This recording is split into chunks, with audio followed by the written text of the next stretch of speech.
थी धरती ता चंड इं लगो जण कंहिंजी 20 साल वही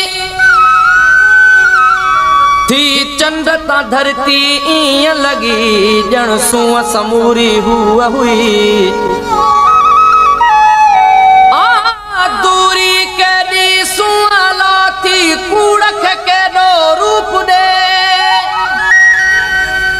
आवे जो हर शे वारी वारी थी हीर लगण ते धूड़ उॾे कतियूं कई याद में गुज़रियूं चङो चेतन में मिलंदासीं कतियूं कई याद में गुज़रियूं चङो चेतन में मिलंदासीं सरिह पीलो झलींदी गुल सरिह पीलो झलींदी गुल उन्हनि खेतन में मिलंदासीं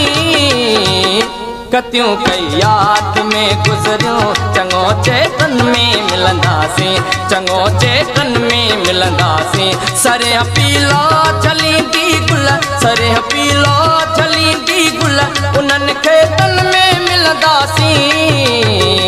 कतियूं कई याद में गुज़रियूं चङो चेतन में मिलंदासीं चङो चेतन में मिलंदासीं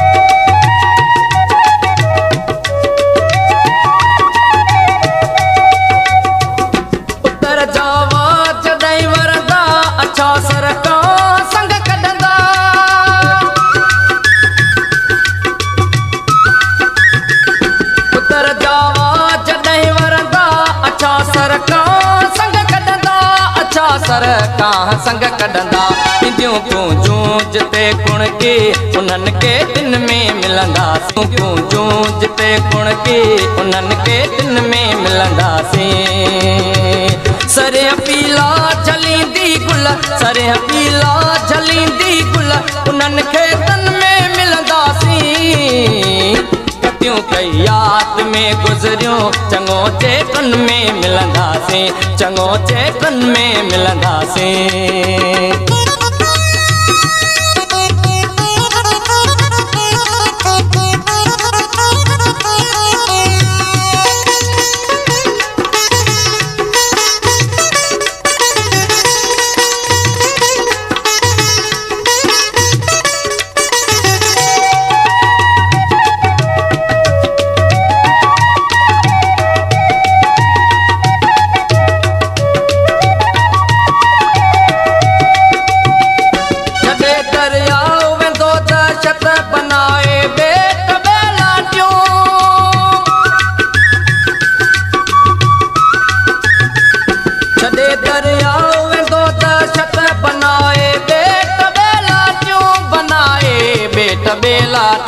चढ़ी कहनाव नंढड़ीअ ते उन्हनि बेटन ते मिलंदासीं चढ़ी कहनाव नंढड़ीअ ते उन्हनि बेटन ते मिलंदासीं सरिह पीलो झलींदी गुल सरिह पीलो झलींदी गुल उन्हनि खेतन में मिलंदासीं कतियूं कई याद में गुज़रियूं चङो चेतन में मिलंदासीं चङो चेतन में मिलंदासीं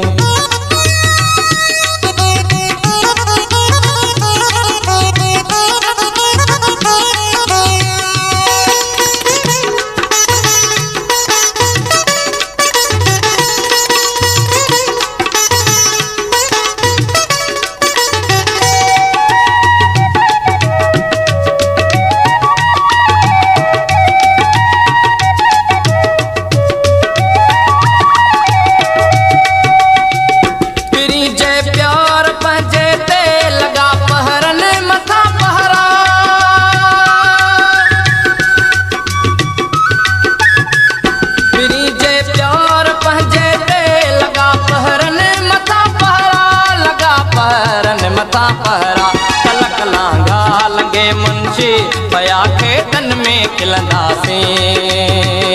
तलक लांघा लंघे मुंशी पया खेतन में खिलंदासीं कतियूं कई याद में गुज़रियूं चङो चेतन में मिलंदासीं चङो चेतन में मिलंदासीं सरिया पीला चलींदी गुल सरिया पीला चलींदी गुल उन्हनि खेतन में मिलंदासीं कतियूं कई याद में गुज़रियूं चङो चेतन